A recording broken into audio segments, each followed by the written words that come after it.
Hello guys, welcome to another episode of Vallu knockout. അപ്പൊ സ്വാഗതം.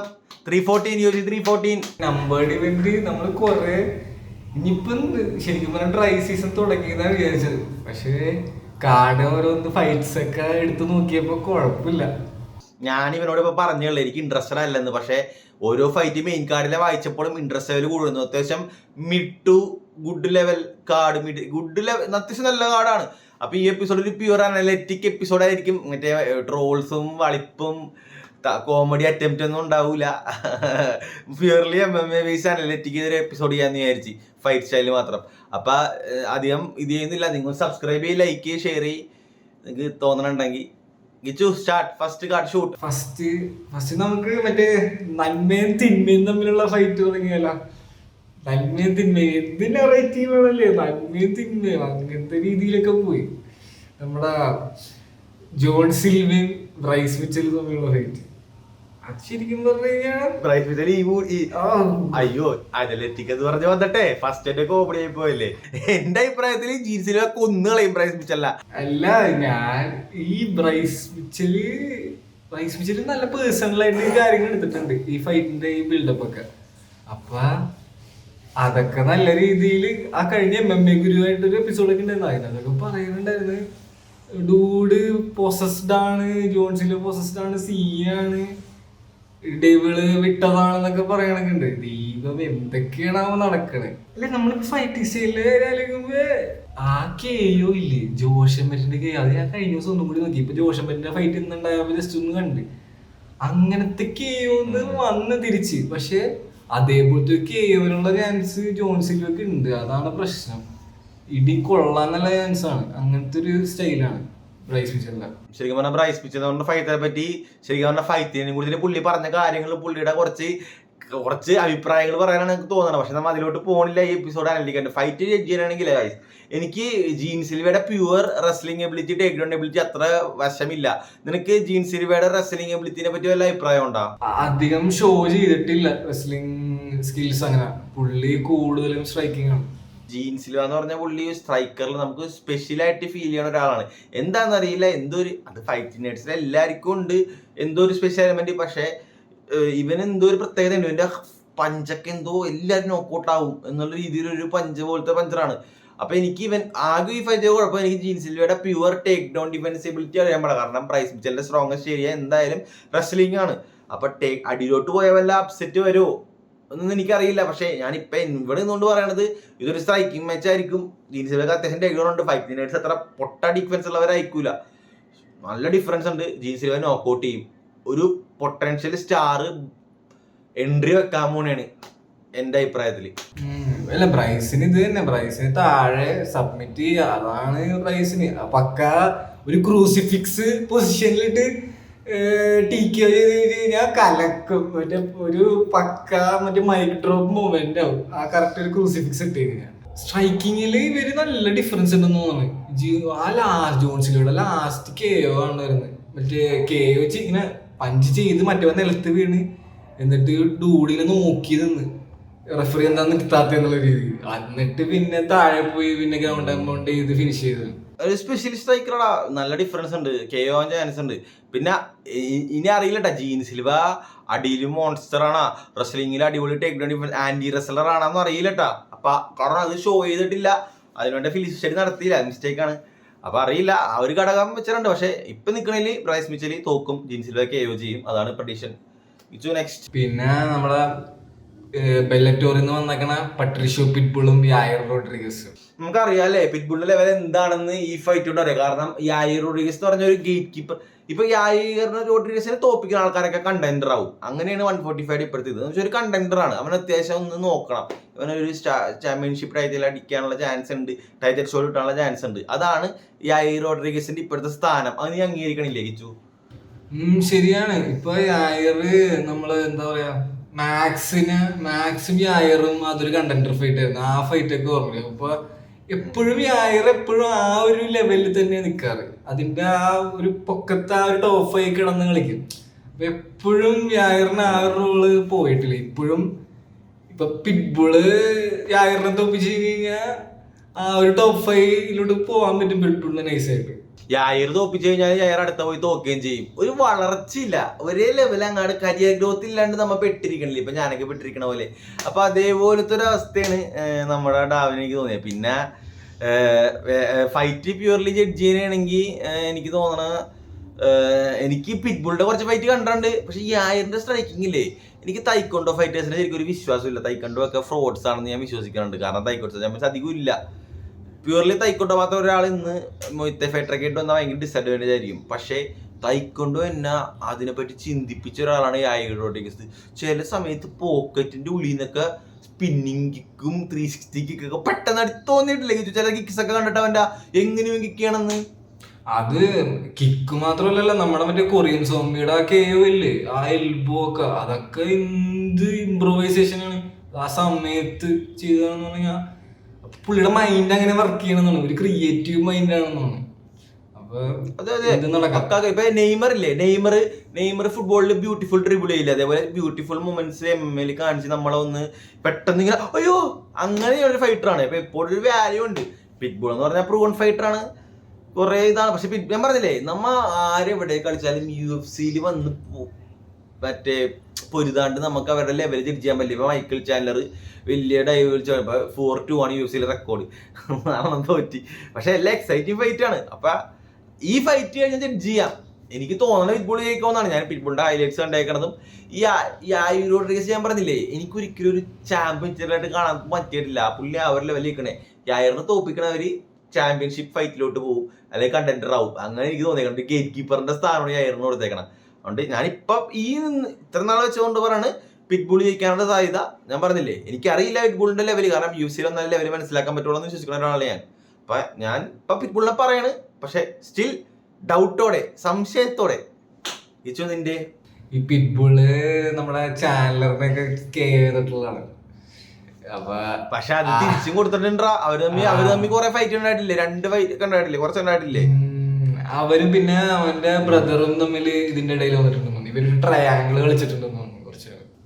എന്തുകൊണ്ട് അനിയനെ തോപ്പിച്ച് ചേട്ടൻ അനിയൻ റിവെഞ്ച് എടുത്ത് അങ്ങനത്തെ ഒരു പറഞ്ഞില്ലേ. ചാനലറിനെ തോപ്പിച്ചെങ്കിലും ഒരെണ്ണത് ഏർലി സ്റ്റോപ്പേജിന് കുറെ ഒച്ചപ്പാടുണ്ടായിരുന്നു. പിന്നെ രണ്ടാമത്തെ പേര് ജയിച്ചെന്നും പറയാം, എനിക്കറിയില്ല. അവിടെ ഞാൻ പറഞ്ഞില്ല, ചാനലറിനെയൊക്കെ തോപ്പിച്ചു, പക്ഷെ കൺവിൻസിംഗ് ആയിട്ട് തോപ്പിച്ചില്ല. പക്ഷെ അത് ചിലപ്പോൾ പ്രൈം ചാനലർ ആയിരുന്നു, അപ്പൊ കുറച്ചുകൂടി ബെറ്റർ ആയിരിക്കും യങ്ങർ ചാനലർ. അപ്പൊ അതാ പറഞ്ഞ ഗൈസ്, ഈ ഫൈറ്റ് കഴിഞ്ഞാൽ നമുക്ക് പിറ്റ്ബുളിനെ പറ്റി പറയാം. പിറ്റ്ബുൾ തോറ്റു കഴിഞ്ഞാൽ പിന്നെ പിറ്റ്ബുളിനെ 145 സീരീസ് ആയിട്ട് ആരും എടുക്കാൻ പോകുള്ളത്. ഗിച്ചലൊന്നും ഒരിക്കലും സീരീസ് ആയിട്ട് എടുക്കൂല. 150 ഇപ്പൊ പിറ്റ്ബുൾ തോറ്റാ നീ ചാമ്പ്യൻഷിപ്പ് ലെവലായിട്ട് ഈ പിറ്റ്ബുളിനെ സീരീസ് ആയിട്ട് എടുക്കും. എനിക്ക് ഇല്ല, ഇത് ഒരു ടെസ്റ്റ് ആണ്. ഈ ടെസ്റ്റ് കഴിഞ്ഞ് കഴിഞ്ഞാൽ പോവും താഴോട്ടോ. ഈ അത് പറഞ്ഞപ്പോഴാണ് ഈ കായി അസാക്കുറേന്ന് ഓർമ്മയില്ലേ, നമ്മളെ പഞ്ചായത്തായിട്ട് വെയിറ്റ് ചെയ്തേക്കണം. അസാക്കുറയുടെ ഇപ്പൊ റാങ്ക് എത്രയെന്നറിയോ? ഫ്ലൈ വെയിറ്റില് 15ാമത്തെ റാങ്കാണ്. ഇത് ഇങ്ങനെ പറഞ്ഞപ്പോഴും അതാ ഓർത്ത്. പിന്നെ ഈ ചാനലർ പാഡിങ്, ഇനി ചാനലറിന്റെ കാര്യം പറഞ്ഞപ്പോഴാണ് നമുക്ക് ചാനലർ പാഡി കൊണ്ടുപോകാം. ഒരു കാര്യം ഞാൻ പറയാട്ടാ, ഈ ചാനലറിനെ നമ്മ കുറെ കുറ്റപ്പെടുത്തും. ഐക്യു ഇല്ലാത്തവൻ, ഫൈറ്റ് ഐക്യു ഇല്ലാത്ത ആള് എന്നൊക്കെ പറയും. പക്ഷെ ചാനലറിന്റെ ഫൈറ്റ് ആരും മാറ്റൂല. ഫൈറ്റിനിടയിൽ മൂത്രമൊഴിക്കാൻ മുട്ടിയാൽ പോലും ഞാൻ പോകാറില്ല. കാരണം എനിക്കറിയാം ഒരു സംഭവം സംഭവിക്കും. ഒന്നില്ലെങ്കിൽ ഒരു ബുദ്ധിയില്ലായ്മ കാണിക്കും, അങ്ങനെ ഒരു മണ്ടത്തരവും കാണിക്കും, അല്ലെങ്കിൽ ഒരു കിടില സാധനം പുള്ളി ചെയ്യും. അതുകൊണ്ട് ചാനലർ എന്തൊക്കെ കുറ്റം പറഞ്ഞാലും അവൻ സൂപ്പറാണ്. പ്രൈം സുരാജ് മലയാള സിനിമയിലെ കോമഡി കളിക്കണ പോലെ പെട്ടെന്നൊരു ഇൻട്രസ്റ്റിംഗ് ഫൈറ്ററാണ്. അപ്പൊ ആരും സ്കിപ്പ് ചെയ്യില്ല അവന്റെ ഫൈറ്റ്. പാഡി ഒരു പ്രോസ്പെക്റ്റ് ആണ്. ശരിക്കും പറഞ്ഞാൽ ഞാൻ ഈ ഫൈറ്റിൽ ഭയങ്കര എക്സൈറ്റഡ് ആണ്. ഈ ഫൈറ്റിൽ എനിക്ക് പാഡിയുടെ ഫാനും അല്ല, ഞാൻ മൈക്കിൾ ചാനലറിന്റെ വലിയ ഫാനല്ല. പക്ഷെ ഇവർ രണ്ടുപേരും വന്നപ്പില്ലേ കറക്റ്റ് ഒരു കോംബോ ആയിട്ട് എനിക്ക് ഈ ഫൈറ്റ് ഫീൽ ചെയ്തത്. കാരണം എനിക്ക് എക്സൈറ്റഡ് തോന്നില്ല ഈ ഫൈറ്റിൽ. ചാനലർ നല്ലൊരു പേഴ്സണാലിറ്റിയാണ്, ഈ പാഡിയും നല്ലൊരു പേഴ്സണാലിറ്റിയാണ്. അപ്പൊ ഈ രണ്ടൊരു പേഴ്സണാലിറ്റി ഒരു ക്ലാഷ് വരുമ്പോ ഒരു US UK ഒരു നല്ലൊരു മാച്ചപ്പ് ആണല്ലോ. ഇറക്കിയിട്ടില്ല. അത് മാത്രമല്ലടാ, പാഡി ഇപ്പൊ ചാനലറിനെ തോപ്പിച്ച പാഡി ഒരു ലെജിറ്റ് കണ്ടന്ററായി. ചാനലർ പാഡിനെ തോപ്പിച്ച എനിക്കറിയാൻ പാടില്ല എന്താണ് ചാനലറിന്റെ കരിയറിന് ഗുണം ചെയ്യുന്നത്. കാരണം ചാനലർ ചാമ്പ്യൻ ആവുന്ന എനിക്ക് തോന്നുന്നില്ല. പാഡിയും ഇസ്ലാമിനെയും ഷാറൂഖിനെയും തോപ്പിക്കുമെന്ന് ഞാൻ ഒരിക്കലും വിചാരിക്കണില്ല. എന്നാലും പാഡിക്ക് ഒരു ഗ്രോത്ത് ഉണ്ട്. ചാനലർ ജയിച്ചാലും ചാനലറിന് എന്ത് നിനക്ക് തോന്നണുണ്ടോ ഗിച്ചു ചാനലർ ചാമ്പ്യൻ ആവുന്ന അർമാനെയും ഇസ്ലാമിനെയൊക്കെ തോപ്പിച്ച്? അപ്പൊ നമുക്ക് നോക്കാം. പിക്ക് ചെയ്യണമെങ്കിൽ ഫൈറ്റ് പറയണമെങ്കിൽ സ്ട്രൈക്കിങ് പ്യുവർലി ചാനലറാണ്. പവർ നോക്കുമ്പോ പാഡി അത്ര ലൈറ്റ് സ്ട്രൈക്കർ എന്നല്ല, ഒരു ഗുഡ് ആവറേജിന് ഇടയിലുള്ള സ്ട്രൈക്കർ. പക്ഷേ ഗ്രൗണ്ടിൽ പ്യുവർ ഗ്രാപ്ലിങ്ങിൽ പാഡിയാണ്. പാഡിയുടെ BJJ ഗെയിം ഗുഡിനും എലൈറ്റിനും ഇടയിലുള്ള ഒരു സാധനമാണ്. പക്ഷേ റെസ്ലിംഗ് ജസ്റ്റ് എന്ന് വെച്ച് കഴിഞ്ഞാൽ ടേക്ക് ഡൗൺ സ്റ്റോപ്പ് ചെയ്യാനുള്ള കഴിവ്, ടേക്ക് ഡൗൺ ചെയ്യാനുള്ള കഴിവ് അത് ചാനലറിനാണ്. ഉറപ്പാണ്. കാരണം ചാനലിന്റെ അത്രയും റെസ്ലിംഗ് ഒന്നും പാഡിക്കില്ല. അപ്പൊ ഇത് കൺഫ്യൂസ്ഡ് ആണ്. കേജിന്റെ അവിടെ വെച്ച് ഡ്രാഗ് ചെയ്ത് വല്ല ഫുഡ് ട്രിപ്പ് ഒക്കെ ചെയ്ത് താഴെ വിട്ട് കഴിഞ്ഞാൽ ഇത് ചെയ്യാം. പിന്നെ 2 റൗണ്ട് കഴിഞ്ഞാൽ ചാൻഡറിന് ഓക്സിജൻ ഉണ്ടാവാറില്ല. പക്ഷെ എനിക്ക് തോന്നുന്നത് സ്റ്റാൻഡപ്പ് മാച്ച് ആയിക്കോളൂ. കാരണം പാഡിക്ക് പ്യൂർലി ടേക്ക് ഡൗൺ ചെയ്യാനുള്ള എബിലിറ്റി ഇല്ല. സ്റ്റാൻഡപ്പിൽ കൂടുതൽ ഡേഞ്ചർ ഐ ബിലീവ് ചാൻഡലർ. ഇത് പാഡി ഇതിപ്പോ രണ്ടുപേരുടെയും ബെറ്റർ സ്കില്ല് നോക്കുമ്പോ ഗ്രൗണ്ടിലോട്ട് എത്തിയാല് പാഡിക്ക് ഒരു അഡ്വാൻറ്റേജ് ഉണ്ടാവാൻ ചാൻസ് ഉണ്ട്. സ്റ്റാൻഡപ്പില് മറ്റേ പവർ ഡിഫറൻസ് ഉണ്ടാവും നല്ലോണം. ചാൻഡലർ കുറച്ചും കൂടി പവറാണ്. പഞ്ചൊക്കെ ലാൻഡ് ചെയ്യുമ്പോ രണ്ടുപേരും നല്ല എല്ലാം ഉണ്ട്.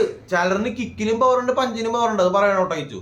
നല്ല മറ്റേ ഹുക്കറിനെ തോപ്പിച്ചതൊക്കെ ആ ഒരു കോംബോ വർക്കിംഗ് കോംബോയാണ്. അത് സ്പാം ചെയ്തോണ്ടിരുന്ന് കഴിഞ്ഞാൽ മതിയല്ല. എപ്പോഴാണെങ്കിലും കൊണ്ടുകഴിഞ്ഞ് കഴിഞ്ഞാൽ പോയി ലൈറ്റ്സ് ഔട്ടാണ് അത്. എടാ ഇപ്പൊ ഇലിയനെ പോലെ അല്ലെങ്കിൽ ഇപ്പൊ ഇസ്ലാമിന്റെ ഒക്കെ ലെവല് ഒരു സ്ട്രൈക്ക് ചെയ്യുമ്പോ കൗണ്ടർ ചെയ്ത് തിരിച്ചു കൊടുക്കാനുള്ള സ്ട്രൈക്കറായിട്ട് എനിക്ക് പാഡിനെ ഫീൽ ചെയ്തിട്ടില്ല. നിനക്ക് പാഡിനെ ഒരു ഹൈ ലെവൽ സ്ട്രൈക്കറായിട്ട് ഫീൽ ചെയ്തിട്ടുണ്ടോ? ഒരു ആവറേജ് ഗുഡിന്റെ ഇടയിലുള്ള സ്ട്രൈക്കറായിട്ടല്ലേ ഫീൽ ചെയ്തിട്ടുള്ളൂ. ചാനലർ മിസ്റ്റേക്ക് ചെയ്ത് കൗണ്ടർ ചെയ്ത് ചാനലറിനൊക്കെ ചെയ്യാനുള്ള സ്റ്റാൻഡപ്പ് പാഡിക്കുണ്ടെന്ന് ഞാൻ വിശ്വസിക്കണില്ല. Paddy's way to victory is cardio and if it goes to the ground. പക്ഷെ ഞാൻ പറഞ്ഞ പോലെ ഗ്രൗണ്ടിലോട്ട് പോകാൻ റെസ്ലിംഗ് എന്തായാലും ചാനലറിനാണ്. പാഡിക്ക് അതിനുള്ള റെസ്ലിംഗ് ഇല്ല. ചാനലർ റെസ്ലറാണ്. പിന്നെ ഈ പോക്കറ്റില് ഇപ്പൊ ഒരു എക്സ്ചേഞ്ച് തന്നെയാണ്. ഒരു ചെറിയൊരു ഗ്യാപ്പിൽ ഒരു എക്സ്ചേഞ്ച് വരുമ്പോ കുറച്ചും കൂടി സ്പീഡ് പാഡിക്ക് ഉണ്ടാവില്ലേ? സ്പീഡ് അഡ്വാൻറ്റേജ് പാഡിക്കായിരിക്കും തോന്നുന്നു ചെറുതായിട്ട്. എനിക്ക് തോന്നുന്നുള്ളടാ. കാരണമില്ലേ സ്പീഡ് അത്രക്ക് തോന്നണം. കാരണം നീ ആലോചിച്ച് രണ്ടുപേരും ഒരു പഞ്ച് അങ്ങാടും കൊണ്ട് ചാനലറിന് ചെയ്യാം, പാഡിക്ക് ചെയ്യാൻ പറ്റില്ല. ചാനലറിന് പാഡിയുടെ ഒരു പഞ്ച് എടുത്തിട്ട് ഗിവ് ചെയ്യാം പോക്കറ്റിൽ. പക്ഷെ പാഡിക്ക് ചാനലറിന്റെ ഒരു പഞ്ച് കൊടുത്തിട്ട് സ്ട്രൈക്ക് ചെയ്യാനുള്ള ഡസ്റ്റിൻ ബോറിയർ ലെവൽ പവറൊന്നും ഇല്ല. ഡസ്റ്റിൻ ബോറിയർ ലെവൽ അങ്ങാട് ഇടിച്ചിടിച്ച് നിൽക്കാൻ ചെയ്യില്ല. അല്ലെങ്കിൽ ജസ്റ്റിൻ ഗേജ് ചെയ്യാൻ പോലെ ഇടിച്ചിടിച്ച് ഒന്നായിട്ട് നിൽക്കാനുള്ള പവർ എനിക്ക് ഇതേവരെ കണ്ടിട്ട് പാഡിന് തോന്നിയിട്ടില്ല. ആ ഒരു ജസ്റ്റിൻ ഗേജിന്റെയും ഡസ്റ്റിന്റെയും പോലെ. അപ്പൊ അവരെ പോലെ പാഡിക്ക് ഈ ചാനലറായിട്ട് ഫൈറ്റ് ചെയ്യാൻ പറ്റുമെന്ന് ഞാൻ വിചാരിക്കണില്ല. പാഡി എങ്ങനെയെങ്കിലും കേജിന്റെ അവിടെ കൊണ്ടുപോയിട്ട് ഒരു ട്രിപ്പൊക്കെ ചെയ്ത് എങ്ങനെയെങ്കിലും താഴെ എത്തിക്കുക. അതാണ് എനിക്ക് തോന്നുന്നത്. ഞാൻ ഇപ്പൊ എന്റെ പ്രഡിക്ഷൻ മൈക്കിൾ ചാനലറാണ്. പക്ഷെ 51-49 I can also see path to victory for Paddy. Because Chandler 2 round കഴിഞ്ഞാൽ ഓക്സിജൻ മാസ്ക് ആണ്. അപ്പൊ അവര് പിന്നെ ചില സമയത്ത് ഒട്ടും വിശ്വസിക്കാൻ പറ്റാത്ത കാര്യങ്ങളൊക്കെ ചെയ്യും, മണ്ടത്തരമൊക്കെ. അപ്പൊ അതുകൊണ്ട് മാത്രം 51-49 still with Chandler but only with 1%. നിന്റെ കിച്ചു? എന്റെ ഇപ്പൊ ഈ സ്റ്റാൻഡപ്പിൽ വരുമ്പോ എനിക്ക് കൂടുതൽ ഫേവർ ചാനലറിനായിരുന്നു. അപ്പൊ പക്ഷേ വേറൊരു അണ്ടർ റേറ്റഡ് സ്കില്ലുണ്ട് പാഡിക്ക്. ഈ ജൂഡോ പാഡിയുടെ നൈസാണ്. ഈ ട്രിപ്സ് ഒക്കെ അതും വേറൊരു പ്രശ്നം എന്ന് പറഞ്ഞു കഴിഞ്ഞാൽ ഈ ചാനലറിനാണെങ്കിൽ നല്ല ടേക്ക് ഡൗൺ ഡിഫൻസ് ഉണ്ട്. അപ്പൊ ആ ഒരു താഴെ വീണ് കഴിഞ്ഞിട്ടും കാര്യമില്ല. കാരണം ആലോചിച്ച് നോക്കിയേ, ചാൾസ് ഒലിവേർക്ക് എത്ര നേരം താഴെ കിട്ടിയതാണ്. എന്നിട്ടും ചാൾസ് ഒലിവേറയുടെ ലെവലിൽ ജിറ്റ്സു പാഡിക്ക് ഉണ്ടാവോ? അത്രയൊന്നുമില്ല എടാ. പക്ഷെ നീ പറഞ്ഞ പോലെ ഇതുണ്ടകിച്ചു. നീ പറഞ്ഞൊരു കാര്യം ഉണ്ടകിച്ചു. ജൂഡോ ഇല്ലേ, ജൂഡോ ബ്ലാക്ക് ബെൽറ്റ് ആണ് ഇവൻ. അതാ ഞാൻ പറഞ്ഞ കേജിന്റെ അവിടെ കൊണ്ടുപോയിട്ട് ട്രിപ്പിന് സാധ്യതയുണ്ട്. അടിയിൽ വീണ ബെറ്റർ. ചാൾസിന് ഇത്രയില്ല. പക്ഷെ ചാനലറിന് 3ാമത്തെ റൗണ്ടിൽ കിതച്ച ചാനലറിന്റെ മൗണ്ടിൽ കിട്ടി എങ്ങനെ ഉണ്ടാവും പാഡിക്ക്? ആലോചിച്ച് നോക്കി. പാഡിയുടെ സബ്മിഷൻ ഗെയിം ഇച്ചിരി ഹൈ ആണ്. ഒലിവേറെ ലെവൽ അല്ലെങ്കിലും നല്ല പല എല്ലാ ടൈപ്പും മറ്റേ കഴിഞ്ഞ പ്രാവശ്യം ബോബി ഗ്രീനൊക്കെ ചെയ്ത് കണ്ടില്ലേ? അപ്പൊ എല്ലാം നടത്താൻ പറ്റും സബ്മിഷനൊക്കെ. അതിനുള്ള സ്കിൽഫുൾ ആണ് പാഡി.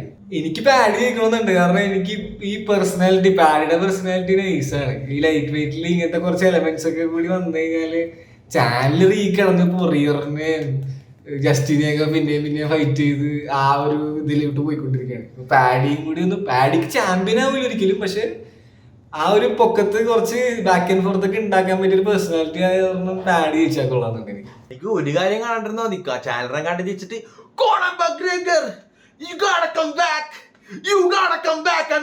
എന്ന് പറയാണ്ടിരുന്നാ മതിയായിരുന്നു. ഇനി 2 കൊല്ലവും കളഞ്ഞി. ടോക്സിക് റിലേഷൻഷിപ്പ് ആയിരുന്നു കോണറും ചാനലറും തമ്മിൽ. വേസ്റ്റ് ടോക്സിക് റിലേഷൻഷിപ്പ് ആയി ever so more than by past. അപ്പൊ എനിക്ക് തോന്നണ ഇങ്ങനെയാണ്. അതാ നോക്കാം. അടുത്തത് ഇനി കുറച്ച് പ്രീലിംസ് ഫൈറ്റ് ഉണ്ട്. പിന്നെ നമ്മുടെ മെയിൻ ഇവന്റും ഉണ്ട്. ആ പ്രീലിമിലെ ഒന്ന് പറഞ്ഞു നിർത്തേക്കാം. നമ്മുടെ ബെൻ ആസ്ക്രന്റെ മോനും പിന്നെ ജിമ്മിലറും അല്ലേ, രണ്ടുപേരും സെയിം പ്രായമല്ലേ, ഒരേ പ്രായക്കാരാണ് ഗൈസ്. ഒരേ പ്രായക്കാര് തമ്മിലുള്ള ഫൈറ്റ് ആണ്. സെയിം പ്രായമാണ്. അപ്പൊ അതിന്റെ ഒരു അഡ്വാൻറ്റേജ് ആർക്കാണ് എനിക്കറിയില്ല. ഞാൻ പറഞ്ഞു ചെയ് സൂപ്പർ എന്നെ ഓരോ ഫൈറ്റ് കൂടുന്തോറും ഇംപ്രസ് ചെയ്ത ആളാണ്. പക്ഷെ ഈ നമ്മുടെ ജിമ്മിലർ മറ്റേ പുഷ് ഓവർ ഒന്നും അല്ല, മാറിക്കട ആ കൂടൊന്നും അല്ല. ഇപ്പോഴും എന്തോ ഒരു സാധനമൊക്കെ ഉണ്ട് പുള്ളിക്ക് എവിടെ നിന്നൊക്കെയോ. പിന്നെ ആ വെറ്ററിന്റെ ഒരു എക്സ്പീരിയൻസ്. പക്ഷെ I believe chase super William win. എനിക്ക് തോന്നുന്നത് ചേസ് സൂപ്പർ ഒരു നല്ലൊരു കണ്ടന്റർ ആയിരിക്കും, നല്ലൊരു ഭാവി ഞാൻ കാണുന്നുണ്ട്. കാരണം ഒരേ പ്രാവശ്യവും വരുമ്പോൾ ബെറ്റർ ആയിക്കൊണ്ടിരിക്കണം. ഈ ചെറുപ്പവുമാണ്, ഇവോൾവ് ആവുന്നുണ്ട്, ഗ്രൗണ്ട് ഗെയിം ലൈറ്റ് ആണ്, ഓൾമോസ്റ്റ് ലൈറ്റ് ആണ്, സ്ട്രൈക്കിംഗ് ഒന്ന് ഇമ്പ്രൂവ് ആയി വരുന്നുണ്ട്, ഇപ്പം പവറൊക്കെ ബിൽഡ് ചെയ്ത് വരുന്നുണ്ട്. Better for MMA. I want to see Chase super win. Stylistically I think Chase will get it done. Too young for Miller, 40+ year old. 99% ആൾക്കാരും ചേസ് ചെയ്യിക്കണമെന്ന് ആഗ്രഹം ഉണ്ടാവുള്ളൂ. എനിക്ക് ഇല്ല ചോദിച്ചു. പിന്നെ കഴിഞ്ഞ പ്രാവശ്യം ചെയ്ത് സൂപ്പറിന്റെ മറ്റേ ആ ഒരു സംഭവം ഉണ്ടായിരുന്നു, മറ്റേ മൈക്കി ഒരു സബ്മിഷൻ പറഞ്ഞു കൊടുത്തിട്ട് അതേപോലെ ചെയ്തത്.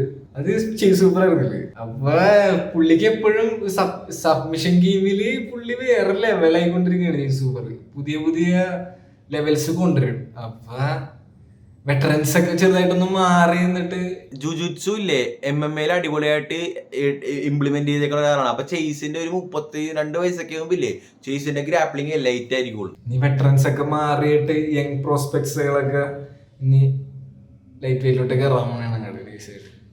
ഇനി മറ്റേ നമ്മുടെ വോൾക്കനോസ്കി, നമ്മുടെ ഫവാസിന്റെ വോൾക്കനോസ്കി തിരിച്ചു അണ്ണൻ നമ്മുടെ വാട്സപ്പ് ഗ്രൂപ്പിൽ ഒരു കോർ മെമ്പറായ ഫവാസ് അണ്ണൻ അവറുകൾ ചേട്ടനാണ്, മൂത്ത ആളാണ്, 40 വയസ്സുണ്ടെന്ന് തോന്നുന്നു. ആയിക്കോട്ടെ. അത് പുള്ളിയുടെ ഒരു ഫേവറേറ്റ് ഫൈറ്ററാണ്. പുള്ളി പറയണ വോൾക്ക് തിരിച്ചു വരുന്നതാണ്. എനിക്കറിയാൻ പാടില്ല വയസ്സ്. ഞാൻ സത്യമായിട്ട് ഏത് വെർഷനും വോൾക്കാന്ന് എനിക്കറിയില്ല. 2 പ്രാവശ്യം ഉറങ്ങിയിട്ട് തന്നെ വോൾക്ക് ഏത് വോൾക്കാന്ന് എനിക്കറിയില്ല. പണ്ടത്തെ വോൾക്കാണെങ്കിൽ എല്ലാവർക്കും ഈസിയാണ്. ഗിച്ചു ഇസ്ലാമായിട്ട് ഫൈറ്റ് ചെയ്യുന്നതിന് മുമ്പുള്ള വോൾക്കാണെങ്കിൽ ഈ ഫൈറ്റ് എല്ലാരും പിക്കാൻ പോണ ആരെയും എന്ന് പറഞ്ഞേ. സിമ്പിളായിട്ട് എല്ലാവരും മറ്റേ അനദർ ഒപ്പോണന്റ് ഫോർ വോൾക്കിന്റെ 1 കൊല്ലത്തെ 4 ഡിഫൻസിലെ ഒരു ഒപ്പോണന്റ്, ആ ഒരു മൂടെ എല്ലാരും പറയുന്നത്. നിങ്ങൾ പണ്ടൊരു ഫോട്ടോ കണ്ടിട്ട് ഫേസ്ബുക്കിലൊക്കെ കണ്ടിട്ടില്ല ചോദിച്ചു, before drug and after drug arrest ചെയ്ത ഫോട്ടോ ഒരാളുടെ കുറഞ്ഞു തന്നെ. അതേപോലെ ഈ വോൾക്ക് പണ്ട് അത്ര അടിപൊളിയായിരുന്ന ആള് ഏറ്റവും അലമ്പ് ഫേസിൽ കൂടി കുറഞ്ഞു വന്നേക്കണേ. ഇപ്പൊ റിഹാബ് ചെയ്ത് ഏത് വെർഷനാണ് 4 മാസമായിട്ട് കുടിച്ചിട്ടില്ല, പാചകം മാത്രമുള്ളതാണ് പറയണ. ഫൈറ്റിലും പുള്ളി പാചകം ചെയ്യുമെന്ന് നമുക്ക് കണ്ടറിയാം. ഇപ്പോഴത്തെ അനലൈസ് ചെയ്യാനാണെങ്കിൽ ജസ്റ്റ് ബേസിക് ഇപ്പൊ നമുക്കറിയാം. നമ്മൾ എപ്പോഴും അനലൈസ് ചെയ്യുമ്പോൾ 3 കാര്യങ്ങൾ അനലൈസ് ചെയ്യാൻ നമുക്കുള്ളത്. ബേസിക്കലി ഉള്ളിലോട്ട് ഇറങ്ങി ചെല്ലുമ്പോൾ അല്ല, basically striking, wrestling, grappling. Striking എടുത്തു കഴിഞ്ഞാൽ എല്ലാവരും വോൾക്ക്, ഇപ്പോഴും വോൾക്ക് ഈ വെർഷൻ ഓഫ് വോൾക്കാണെങ്കിലും സ്ട്രൈക്കിംഗ് വോൾക്കാണ്. ലോപ്പസിന് അത്യാവശ്യം സ്ട്രൈക്കിംഗ് ഉണ്ട്. ഗിച്ചു നീ യോജിക്കണില്ലേ ആ പോയിന്റിനോട്? സ്ട്രൈക്കിംഗ് എന്തായാലും വോൾക്കാണ്. പക്ഷേ നേരത്തെ പറഞ്ഞ പോലെ ഗ്രാപ്ലിംഗ്, പ്യുവർ ഗ്രാപ്ലിംഗ് ലോപ്പസ് ആണ്. കാരണം ലോപ്പസ് കുറെ ജുജുത്സു കോമ്പറ്റീഷനിൽ പങ്കെടുക്കുന്ന ആളാണ്. പക്ഷേ നമ്മുടെ വോൾക്കണ്ണന താഴിടാനുള്ള റെസ്ലിംഗ് ഒന്നും ലോപ്പസിനില്ല. വോൾക്കിനെ താഴിടാനുള്ള റെസ്ലിംഗ് ഒന്നും ലോപ്പസിനില്ല. അപ്പൊ ഇവിടെ ഇരുന്നുകൊണ്ട് നോക്കുമ്പോ എനിക്ക് തോന്നുന്ന സൈക്കിൾ മാച്ച് ആയിരിക്കും വോൾക്ക് ജയിക്കുമെന്നാണ്. പക്ഷെ ഞാൻ പറഞ്ഞില്ലേ, നമുക്ക് അങ്ങനെ പറയാൻ പറ്റൂല. യൂത്തിന് എപ്പോഴും യൂത്തിന്റെ വിലയുണ്ട്. ഡാമേജ് എടുത്തു വന്ന സാധനം ഒരു ഫൈറ്ററെ എഫക്ട് ചെയ്യും. അതും കൂടി ഇതിനകത്ത് ആഡ് ചെയ്യുമ്പോഴാണ് ഞാൻ കൺഫ്യൂസിങ്. എനിക്ക് സത്യമായിട്ട് അറിയില്ല കിച്ചു ആരെ പിക്കണം. ഞാൻ നിന്റെ പറഞ്ഞിട്ട് ഞാൻ എന്റെ പറയാം. എനിക്ക് ഏർലി റൗണ്ട്സ് ഇപ്പൊ ഫൈറ്റ് ഇപ്പൊ 2 പേർക്കും പോകണം. ഞാൻ 2 പേരുടെ സൈഡിൽ നിന്ന് ആലോചിക്കുമ്പോ ഏർലി റൗണ്ടില് ഫിനിഷ് ചെയ്യാൻ, ഏർലി റൗണ്ടില് ലോപ്പസ് ഭയങ്കര സ്പീഡാണ്, നല്ല സ്പീഡാണ്. ഫസ്റ്റ് 2 റൗണ്ട് നല്ല സ്പീഡാണ്. അപ്പൊ ആ സമയത്ത് ഒരു ഫ്ലാഷ് കെയോ അങ്ങനത്തെ രീതിയിൽ ഒരു ലാൻഡ് ചെയ്ത് തീർക്കുക, ഓക്കെ. പക്ഷെ 3rd റൗണ്ട് കഴിയുമ്പോൾ ലോപ്പസ് ഒന്ന് ഫെയ്ഡായി വരും. ആ സമയം ആണ് വോൾക്കിന് അഡ്വാൻറ്റേജ്. വോൾക്ക് അറിയാല സ്ട്രൈക്ക് ചെയ്ത് മറ്റേ ഫെയിൻറ്റ് ചെയ്ത് ഫുള്ള് റീഡ് എടുത്തുകൊണ്ടിരിക്കും. പിന്നെ 2nd round 3rd round 4th റൗണ്ടൊക്കെ വെറുതെ ഡിസ്മാൻഡ്ലിംഗ് ആണ്. വെറുതെ ഇഷ്ടമുള്ള പോലെ പിക്കപ്പ് ആർട്ട് ചെയ്ത് അങ്ങനെ കളയും. മാക്സിനെയൊക്കെ ചെയ്ത് കണ്ടിട്ട് നമ്മൾ വെറുതെ 3ാമത്തെ ഫൈറ്റൊക്കെ എന്താ കാണിച്ചു വിട്ട്. അപ്പൊ പാറ്റേൺസ് പഠിച്ച് അങ്ങോട്ട് തീർക്കാൻ വോൾക്ക് സെറ്റാണ്. അപ്പൊ ഫൈറ്റ് എത്രത്തോളം പോകും തോറും വോൾക്കിന് അഡ്വാൻറ്റേജ് ആകും. പിന്നെ താഴെ വീണിട്ട് ഒർട്ടേഗയ്ക്കും ഇസ്ലാമിനൊന്നും മര്യാദക്ക് ഒർട്ടേഗ സബ്മിറ്റ് ചെയ്യാൻ നോക്കി, 2 നല്ല കിഡിലെ സബ്മിറ്റ് ചെയ്യാൻ നോക്കി, അതിന് ടാപ്പ് ചെയ്തില്ല. ഇസ്ലാമിനും മര്യാദ കൺട്രോൾ ചെയ്യാൻ പറ്റില്ല. അപ്പൊ താഴെ ചെന്നാലും ലോപ്പസ് അങ്ങനെ കൺട്രോൾ ചെയ്യുന്നുണ്ട്. പക്ഷെ ലോപ്പസ് കുറെ സബ്മിഷൻ അറ്റംപ്റ്റ് നടത്തോട്ടാ. കാരണം ഇങ്ങനെ ഒരു കയ്യും കാലൊക്കെ ഒന്ന് കിട്ടിക്കഴിഞ്ഞാൽ അപ്പൊ കയറി പിടിച്ച് എങ്ങനെയെങ്കിലൊക്കെ സബ്മിഷൻ അറ്റംപ്റ്റ്സ് ചെയ്യാൻ നോക്കും ലോപ്പസ്. അത് കണ്ട് ചിലപ്പോ ബാക്ക് ഫയർ ചെയ്യും, ഡേഞ്ചർ പൊസിഷനിലോട്ടൊക്കെ എത്താൻ ചാൻസ് ഉണ്ട്, ബോട്ടം പൊസിഷനിലോട്ടൊക്കെ വരും ചിലപ്പോ, അതിന് നല്ല ചാൻസ് ഉണ്ട്. നോക്കാം എടാ. പക്ഷെ എനിക്ക് നീ ഇപ്പോഴും ലോപ്പസിന് വോൾക്കിനെ KO വോൾക്കിനൊക്കെ ഇതിനു മുമ്പ് KO ചെയ്ത ആൾക്കാർ ഇസ്ലാം ഫൈറ്റ് ഓക്കെ രണ്ടാമത്തെ, പക്ഷെ അത് ഷോർട്ട് നോട്ടീസ് ഫൈറ്റ് ആയിരുന്നു, ലെക്കിക്കായിരുന്നു. ഇസ്ലാമിന്ന് ലെക്കിക്ക് ആരും പ്രതീക്ഷിച്ചില്ല. പിന്നെ ഇലിയ ഹയസ്റ്റ് ലെവൽ ബോക്സർ. പക്ഷെ വോൾക്കിനെ KO ചെയ്യുമെന്ന് പറഞ്ഞാൽ ഇപ്പോഴും ഒരു ബോൾഡ് സ്റ്റേറ്റ്മെന്റ് ആട്ടാ. കാരണം ആ ഒരു ലെവൽ സ്ട്രൈക്കിങ് ഞാൻ ഇപ്പോഴും ലോപ്പസിൽ കണ്ടിട്ടില്ല. സമ്മതിച്ച് സ്പീഡൊക്കെ ഉണ്ട്, പക്ഷെ വോൾക്കിനെ KO ചെയ്യാനുള്ള സ്ട്രൈക്കിംഗ് നീ ലോപ്പസിൽ കണ്ടിട്ടുണ്ടാ? അതല്ല, അല്ലാണ്ട് ലോപ്പസ് ജയിക്കുന്നു കാണില്ല. അല്ലാണ്ട് ലോപ്പസ് ഈ 1-2 റൗണ്ടിൽ KO അല്ലാണ്ട് വേറെ വഴി ഇല്ല ലോപ്പസിന്. എടാ അതാ പറഞ്ഞ നമ്മൾ ഈ വോൾക്കിനെ കാണുന്നത് ഇപ്പോഴും മാക്സ് ഹോളോവേയിട്ട് 3rd ഫൈറ്റ് പങ്കെടുത്ത വോൾക്ക് വരും എന്നാണ് നമ്മ പ്രതീക്ഷിക്കുന്നത്. നമുക്ക് എല്ലാവർക്കും ഒരേ 35-36 വയസ്സ് കഴിഞ്ഞ UFC ആൾക്കാരുടെ പെർഫോമൻസ് ഡിക്ലൈൻ ചെയ്യും.